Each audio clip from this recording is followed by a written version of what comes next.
Hello students. Now today we are going to learn about beginnings of human life. कैसे human life start हुई धरती पर. Okay. History's lesson 4. There are evidence of prehistory life of man which tell us about the changes which have come in our life over the years.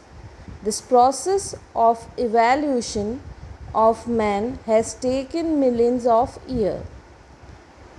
जैसे कि हमने previous chapter में पढ़ा था source of history. हमें sources से पता पड़ा था कि हमारी हिस्ट्री पहले, हमारी प्रीवियस ईयर्स पहले क्या हुआ था हमारे पास्ट में, और अब हम पढ़ने वाले हैं कि ह्यूमन लाइफ कैसे डेवलप हुई धरती के ऊपर. Pre historical life of man मतलब पहले के समय जो ह्यूमंस हुआ करते थे वो कैसे अपनी लाइफ में आगे बढ़े, उसके सारे एविडेंस हैं. We get informations about the life of man by the tools and the weapons found. और ये सब इंफॉर्मेशन हमें कहाँ से मिली है?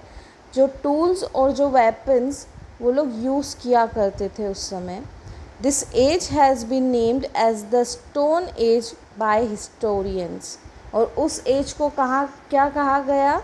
Stone age. बिकॉज उस समय सारी चीज़ें वो किस चीज़ से बनाया करते थे? पत्थरों से.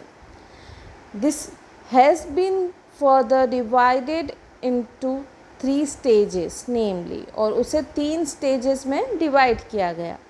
First one is old stone age, that means hunters and gatherer stage. First stage थी वो स्टोन एज हुआ करती थी. Second age is middle stone age and the third stage is new stone age. That means कि जो old stage हुआ करती थी उस समय कैसे मैंस हंटिंग क्या करते थे, चीज़ों को कैसे वो जानवरों को कैसे हंट करके खाया करते थे, उनका शिकार करके खाते थे. उसके बाद में उन्होंने कैसे उस चीज़ को बेटर करना शुरू करा. धीरे धीरे चीज़ें करते करते वो सीखते गए उन चीज़ों को. Okay. Primitive mans was a hunter and gatherer who hunted animal, fishes and birds for food. He also used fruits, vegetable leaves and roots of plants of the region. मतलब उस समय वो क्या क्या खाया करते थे? फिश खाते थे, बर्ड्स खा लेते थे. उस समय उन्हें कुछ पता नहीं हुआ करता था कि वो खाने की चीज़ होती है या नहीं होती है. तो उन्हें जो चीज़ ऐसा लगता था कि भूख लगी है और जो चीज़ सामने आती थी वो खा लिया करते थे. Men gained knowledge and skill as he tried to overcome the difficult in his life. और यही सब करते करते धीरे धीरे उन्होंने लाइफ में जो डिफ़िकल्टीज फेस करी उस समय, तो वो स्किल्ड होते गए लाइफ के अंदर, मतलब चीज़ें सीखते गए. He explored the different trees and plants and he also learned whether the leaves and fruits were edible, medicines or poisons. To share this knowledge he developed science language. और उसी के साथ में धीरे धीरे वो जब चीज़ों के यूज़ टू होने लग गए, मतलब वो चीज़ों को समझने लग गए कि कौन सी चीज़ उनके लिए फ़ायदेमंद है और कौन सी नुकसान है, तो इसीलिए उन्हें याद रखने के लिए उन्होंने क्या बनाई? अपनी एक साइन लैंग्वेज बनाई. He moved from place to place in search of food and gradually started setting near rivers as water was essential for survival. और उसी के साथ में उन्होंने खाना ढूंढते ढूंढते ये भी सर्च कर लिया, दैट इज़ कि प्यास भी लगती है तो पानी भी पीना ज़रूरी होता है ज़िंदगी के लिए, इसीलिए उन्होंने नदी ढूंढी.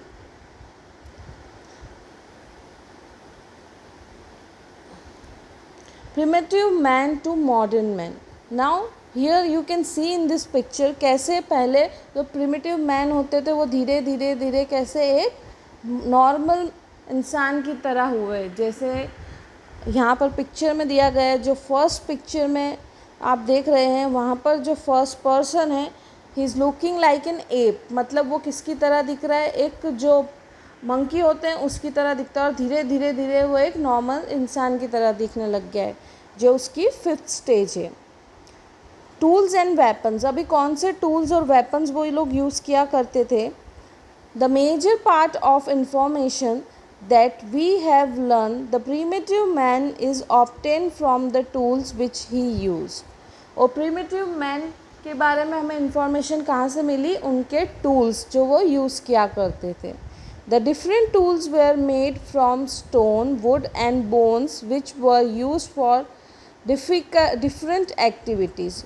और जब ये सब चीज़ें कलेक्ट करी गई हिस्टोरियंस के द्वारा, तो वो किस चीज़ों की बनी हुई हुआ करती थी, स्टोन के वेपन्स बनाते थे, वो वुड के बनाते थे, जानवरों की हड्डियों के बनाया करते थे, अलग अलग एक्टिविटी के अकॉर्डिंग वो यूज़ किया करते थे। They variant in tools also indicate the kind of activities an early man was engaged in. और इन्हीं टूल्स से पता किया गया कि वो कैसे, किस एक्टिविटी के लिए कौन से टूल को यूज़ किया करते थे। Out of the various tools some were use for cutting and crushing and some were use as spears. अभी जैसे हमारे घर पे भी नाइफ्स होती, चाकू होते हैं, तो अलग अलग तरह के नाइफ्स होते हैं, ठीक है। तो उसी तरह हम लोग कोई चीज़ को पीसना होता है तो हम लोग मिक्सर में उसे क्रश करते हैं, ओके।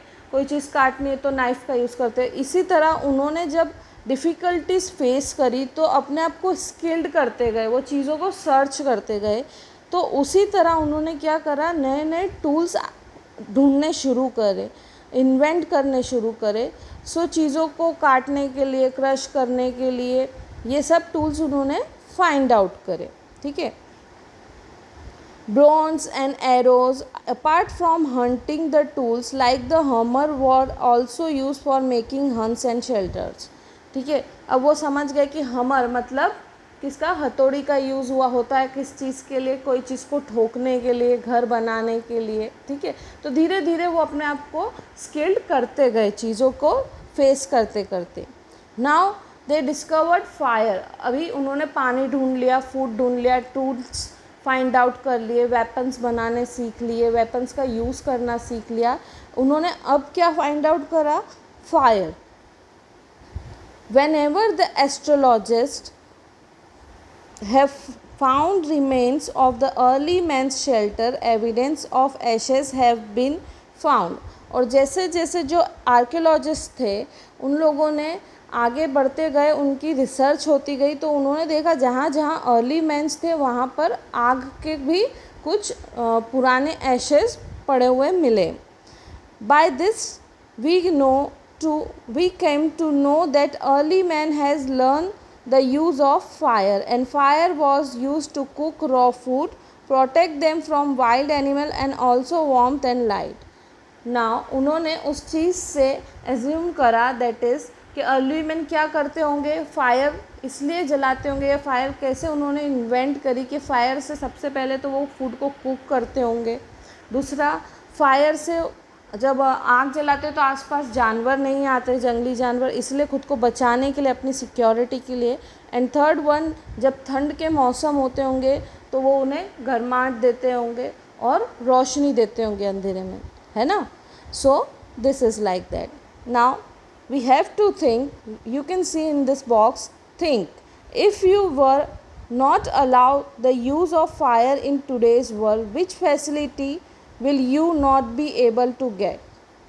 आप सोच के इमेजिन करके बताइए, अगर आपको आज के समय में फ़ायर का यूज़ नहीं करने दिया जाए तो कौन सी फैसिलिटी आपको नहीं मिलेगी। Can food be cooked without fire in our kitchens, क्या हम बिना फायर के खाना पका सकते हैं। What will be our diet then, तो हम लोग क्या खाएंगे फिर। Third one, can you think of a single day in the year when fire was not used in your kitchen, क्या आप कभी इमेजिन कर सकते हो या कभी ऐसा हुआ है कि आपके किचन में बिना फायर के, बिना आग के खाना बना हो।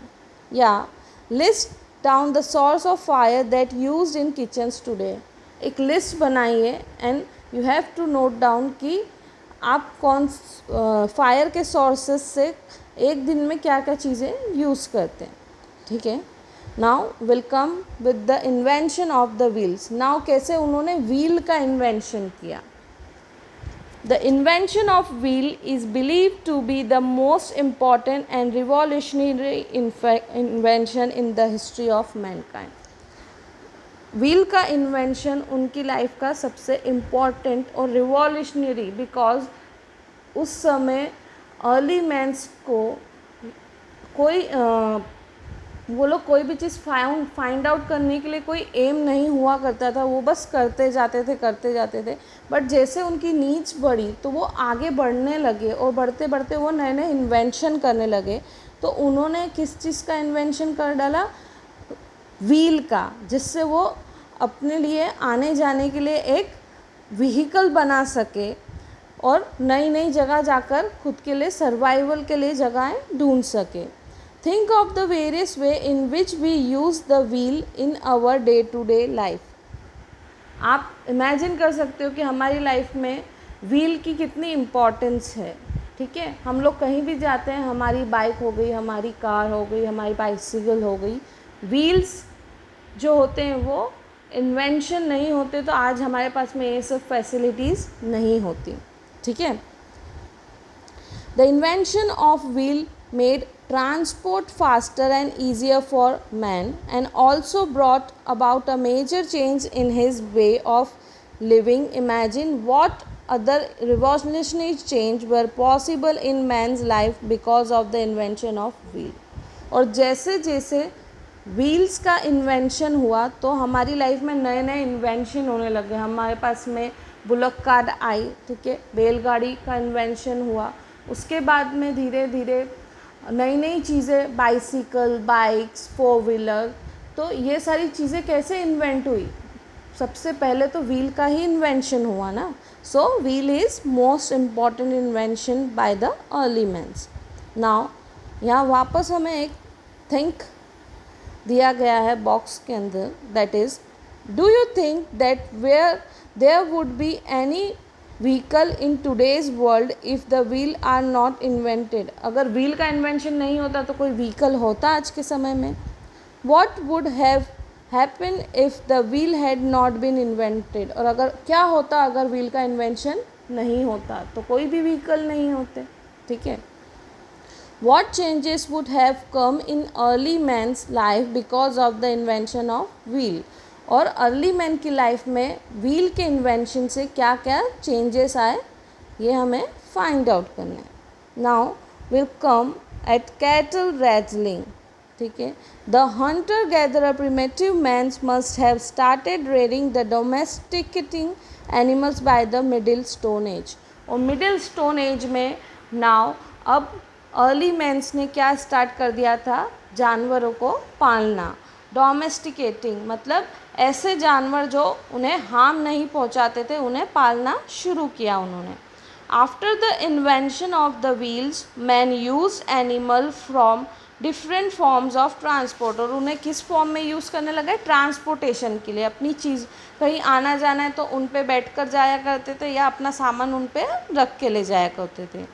This is evident from the cave painting. और ये उन्हें कैसे पता पड़ा, हमें केव पेंटिंग के थ्रू। बिकॉज पहले अर्ली मैन्स कोई भी चीज़ को याद करने के लिए, मेमोराइज करने के लिए उसकी पेंटिंग केव्स में, गुफाओं में बना दिया करते थे, ठीक है। Think again, why did people rear cattle in those days and how are the animal useful to us today. उस समय लोग क्यों एनिमल्स को पाला करते थे और कितना इम्पॉर्टेंट हुआ करता था। सेकंड थिंग, क्या ये यूज़फुल था आज के समय में कि हम आज के समय में एनिमल्स का डोमेस्टिकेशन करें, दैट मीन्स कि हम उन्हें पालें। नाउ द केवमैन क्यों कहा गया उन्हें, ठीक है। We have seen that the tools made from stone were very useful for human life, and as a result man discovered places where he could get good stone. He preferred to live in these places where he felt safe and could live therefore for a long time to make tools. Now as जैसे जैसे समय बीतता गया और early mains अपनी life में आगे survive करने के लिए नए नए इक्विपमेंट्स, नई नई चीज़ें खोजने लगे, तो जब वो स्टोन टूल्स बनाया करते थे तो उसके लिए उन्हें क्या ज़रूरत लगती थी? पत्थरों की। वो पत्थर उन्हें कहाँ से मिलते थे? गुफ़ा से। तो जब वो गुफ़ाओं में जाने लगे तो उन्होंने ये फाइंड आउट किया, दैट इज़ कि वो उनके लिए एक शेल्टर हो गया। मतलब कभी बारिश का मौसम हुआ या कभी कोई एनिमल है जो उन पे अटैक कर सकता है, तो वहाँ पर वो क्या हो सकते हैं? सेफ़ रह सकते हैं, और वहाँ रहकर वो अपने टूल्स बनाया करते थे। इसीलिए उस समय केवमैन्स, दैट मीन्स गुफ़ाओं में रहने वाले लोग भी उन्हें कहा करते थे। तो वो लंबे समय के लिए अपनी टाइम गुफ़ाओं में रहकर बिताया करते थे। These places were known as workshops or factory side of the primitive man। और इस जगह को क्या कहा गया? वर्कशॉप और factory side of primitive man। Archaeologists have found big pieces of stone and also some unfurnished tools from this side। और archaeologist को यहाँ से बड़े बड़े पत्थरों के शेप में मतलब उनको शेप दिया जाता था जैसे उन्हें ज़रूरत होती वो मिले, और कुछ अनफर्निश्ड टूल्स जो प्रॉपर बने हुए टूल्स नहीं थे। Such sites of workshop were mostly found on the bank of river and caves. और ऐसी उन्हें कहाँ पर मिलती थी? गुफाएं ज़्यादातर नदियों के किनारे, बिकॉज पानी भी उनके लिए इम्पॉर्टेंट हुआ करता था। Paintings of wild animal have been found on the walls of the cave evacuated in the Madhya Pradesh and Uttar Pradesh. और जैसे आप लोग इस पिक्चर में देख सकते हैं 4.1 4.5 फिगर में कि कुछ एनिमल्स की पेंटिंग्स, कुछ मैंस की पेंटिंग्स भी उन लोगों ने करी हुई है। तो ये ये सारी कहाँ पर आपको मिल सकती हैं? मध्य प्रदेश और उत्तर प्रदेश की गुफाओं में। वहाँ पर आज भी ये केव्स हैं। भीमबेटका मध्य प्रदेश में एक जगह है जहाँ पर मोस्टली गुफाएं हैं और जहाँ पर आर्कियोलॉजिस्ट ने काफ़ी कुछ फाइंड आउट किया हुआ है। This is sufficient archaeological evidence of early mans life in cave. One such cave has been found in Bhimbetka near the Narmada river in Madhya Pradesh। Similar cave has been also found in Vindhya mountain and the mountains of regions of South India।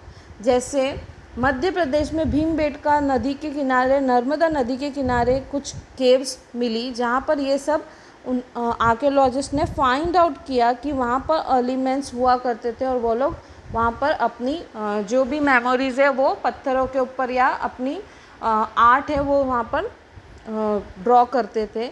तो विंध्या के जो mountain है south region पे, वहाँ पर भी यही चीज़ हमें मिली देखने को। Why did early man choose to live in caves of mountain and bank of river. जैसे मैंने आपको बताया कि वो अपने आप को बचाने के लिए, उसी के साथ में अपने टूल्स बनाने के लिए गुफाओं में रहा करते थे। और गुफाएं अक्सर कहाँ हुआ करती थी? नदी के किनारे, ताकि उनको पानी भी मिलता रहे। You can see in both the figure, ये दोनों फिगर्स में आप देख सकते हैं 4.6 एंड 4.7। दैट इज़ 4.6 में रेमनंट ऑफ भीमबेटकर केव्स, जो एक भीमबेटकर केव है वहाँ का है। एंड सेकेंड यहाँ पर उस समय the map of stone age side in India. देखो ब्लैक डॉट्स जहाँ पर बोल्ड है वहाँ पर जो स्टोन एज की साइड्स है वो फाइंड आउट करी गई इंडिया में। नाउ चेंजिंग इन क्लाइमेट, अब क्लाइमेट चेंज होता गया, ये फिर एक नई चैलेंज आया किसके लिए? ह्यूमंस के लिए उस समय, कि क्लाइमेट बदलता है तो उसके अकॉर्डिंग वो कैसे रहेंगे। तो it believe that there were major changes in climate condition of the earth around 12,000 year ago. और आज से 12,000 साल पहले क्लाइमेट में बहुत सारे चेंजेस आते थे। सो ह्यूमंस के लिए ये चेंजेस सब नए थे, वो ये सब चीज़ें पहली बार फील कर रहे थे या इमेजिन फेस कर रहे थे। Climate changes brought about changes in the flora, plants life and fauna, animals life. और यही चेंजेस किस किस की लाइफ में भी आए? प्लांट्स की लाइफ में भी आए और एनिमल्स की। ह्यूमंस ने क्या देखा, क्या सीखा कि जैसे ही बारिश हुई तो उसके बाद में प्लांट्स बढ़ने लगे, है ना, और कुछ एनिमल्स जो बाहर घूमते थे वो अब अपनी केव्स में जाकर रहने लगे. Of different regions, grass eating and meat eating animals increase in plains, and though man learned to tame and domestications of animal for his use. और उसी से ह्यूमंस ने सीखा कि जो ग्रास खाते थे वो उनकी भी, जो घास खाया करते थे वो एनिमल्स की भी धीरे धीरे जो प्रजाति थी वो बाहर आने लग गई, और कुछ मीट ईटिंग एनिमल्स थे वो भी बढ़ने लग गए उस समय में. तो ह्यूमंस ने उस समय डोमेस्टिकेशन करना सीखा, मतलब जानवरों को पालना सीखा कि कैसे जब हमें कोई चीज़ बारिश में नहीं मिलेगी तो हम क्या करेंगे, एनिमल्स का फ्लैश खाएंगे. Man found naturally occurring crop of wheat and barley in plains of India. और उस समय जब बारिश के बाद में जो क्रॉप्स होने लग गई तो वो मैंस खाने लग गए, जैसे व्हीट और barley. Gradually he learned to grow them extensively and store them for the future use. और उसी के साथ में उन्होंने सीख लिया कि ये अब बारिश के बाद में उगती रहेगी धीरे धीरे, तो उसे स्टोर करना भी शुरू कर दिया उन्होंने. Farming brought them together and encouraged them to live a settled community life, and though man become social and develop language to communicate. और उसी के साथ में उन्होंने फार्मिंग करना सीखा और अपनी लाइफ में आगे सेटल होने के लिए नए नए इन्वेंशन करने सीखे, और धीरे धीरे अपनी कम्युनिकेशन सोशल लाइफ को डेवलप करा और एक कम्युनिकेशन लैंग्वेज बनाई. Okay, now the role of man and women. अब उस समय में मैन और वुमेन का क्या रोल हुआ करता था. We do not know exactly What role man and women played at that time. उस समय हमें पता नहीं हुआ करता था, या उस समय उन लोगों को ये चीज़ इमेजिन नहीं करते थे कि क्या रोल होता है एक मैन का और एक वुमेन का. Did man and women go for hunting. क्या उस समय दोनों ही हंटिंग के लिए जाया करते थे. Did man gather food and make weapons and did women paint on the walls of the caves. अभी हमें ये कैसे पता पड़ेगा कि जो वॉल्स पे पेंट करते थे वो वुमेन्स करती थी और मेंस हंटिंग के लिए जाया करते थे. So it is possible that both men and women work together. It is also possible that some jobs were done only by women. और धीरे धीरे हम लोग सोर्सेस के थ्रू फाइंड आउट करने लग गए कि कुछ काम थे जो मेंस और वुमेन्स साथ में मिलकर करा करते थे, और कुछ काम जो थे वुमेन्स अकेली करती थी. Different traditions would have been followed in different parts of India which regarded to his, और अकॉर्डिंग टू देयर ट्राइब्स. और धीरे धीरे उनके ट्राइब्स के अकॉर्डिंग इंडिया में अलग अलग तरह की अलग अलग पार्ट्स में उनके ट्रेडिशन वो लोग फॉलो करने लग गए. Though we can say that mans knowledge and awareness about life increase which leads to further socialisation, and this was his first step towards culture and civilisation. और धीरे धीरे जब समय बीतता गया और वो नॉलेज उनकी सर्वाइवल के साथ इंक्रीज़ होता गया, तो वो किसकी तरफ बढ़ गए, लाइफ में सोशलाइज होने की तरफ, कि कैसे हमें एक इंसान की लाइफ और एक एनिमल की लाइफ बहुत डिफरेंट होती है. तो सोशलाइज होना शुरू हो गए, मतलब वो धीरे धीरे अपने लिए एक प्रॉपर लाइफ में सेटलमेंट लाना शुरू कर दिया उन्होंने, और वो कल्चर्ड और सिविलाइज्ड होने लग गए. धीरे धीरे वो चीज़ों को सीखने लग गए, बदलाव लाने लग गए अपने अंदर. We get detail chronologically information about this from the evacuation carried out in the central and north Gujarat. और धीरे धीरे हमें ये सब चीज़ें कहाँ से पता पड़ी, आर्कियोलॉजिस्ट की जो रिसर्च थी, और ये सारी चीज़ें कहाँ पर मिली हमको, सेंट्रल नॉर्थ गुजरात में. The remains of humans and animal skeletons have been found in Langhanj and Akhanj village in Sabarmati region and Amrapur of the Mahi river region. और धीरे धीरे ये गुजरात के और माही रिवर के आसपास के लोगों के जो स्केलेटन्स थे उनके थ्रू हमें इंफॉर्मेशन मिली. Now early historical age. What is early historical age. उस समय क्या हुआ करता था। By the middle of the 4th century BC, people start living in Kutch, और धीरे धीरे लोग कहाँ पर सोसाइटी बनाकर उसमें रहने लगे, और कच्छ में उन्होंने अपना एक सोसाइटी बनाई। Unbaked brick house, people tamed animals like sheep and goat and made clay pots on the potter। जैसे कच्छ ज़िले में उन्होंने अपने ब्रिक्स से कच्चे घर बनाए, उसके साथ में एनिमल को डोमेस्टिकेशन करना, मतलब शीप्स और बकरियों को पालना शुरू करा, मिट्टी के बर्तन बनाने शुरू करे, व्हील्स को पेंटिंग करना, कलर करना शुरू करा। They learn how to make pots from metal like copper and bronze, और धीरे धीरे कॉपर और ब्रॉन्ज के बर्तन बनाने शुरू करे। This civilisation later become to be known as the Harappan civilisation, और इस सिविलाइजेशन को बाद में क्या कहा गया, हड़प्पन सिविलाइजेशन। यहाँ से हड़प्पन सिविलाइजेशन शुरू हुआ। Gradually, man started living a civilized life and moved further towards modernization, and his intelligence level became enhanced, and he developed multi-skilled his activities, and also challenged, and he learned other craft like pottery and weaving. He developed the skill of hunting and taming specific animal।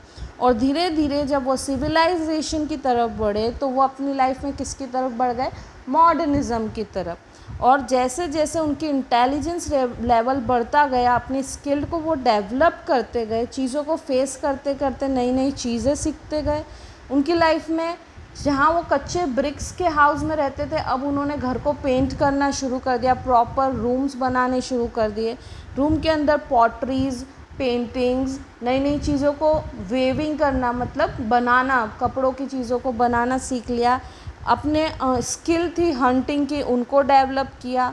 Animals को कैसे use करना है, कौन सा animal कब कहाँ ज़रूरत लगे, किस एनिमल से हमें बेनिफिट होगा, क्या प्रोडक्ट एनिमल के हम यूज़ कर सकते हैं, ये सब चीज़ें वो धीरे धीरे सीखते गए। Man learned to use language and also started representing it in the form of some written symbols and sign। और उसी के साथ में एक लैंग्वेज उन्होंने यूज़ करना शुरू कर दी, और उसके लिए उन्होंने सिम्बॉल्स और साइंस बनाने शुरू कर दिए। By now he had perfect the art of sowing and reaping crops and could produce surplus crops. और उसी के साथ में वो क्रॉप प्रोडक्शन में भी बहुत आगे बढ़ गए, और धीरे धीरे इन सब चीज़ों में भी डेवलप होते गए। Think what would be the next step in humans development for Mankind. अब आपको सोचना है कि इसके बाद ह्यूमन डेवलपमेंट कहाँ पहुँचा होगा। कैसे वो लोग एक जंगल में रहा करते थे जहाँ उन्हें ये भी नहीं पता था कि ह्यूमन्स क्या कर सकते हैं, और धीरे धीरे वो one by one step, old stone as, middle stone as, उसके बाद न्यू स्टोन एज से धीरे धीरे आगे सिविलाइज्ड होने लग गए, हड़प्पन सिविलाइजेशन की तरफ आते गए, और धीरे धीरे उन्होंने अपने आप को एक प्रॉपर मैनकाइंड में डेवलप कर दिया। Now students, it's your task, आपको सोचना है कि उसके बाद में धीरे धीरे कैसे वो लोग आगे और लाइफ में डेवलप हुए, और उन्होंने क्या क्या चीज़ें फाइंड आउट करी। Okay, now this lesson come to end here.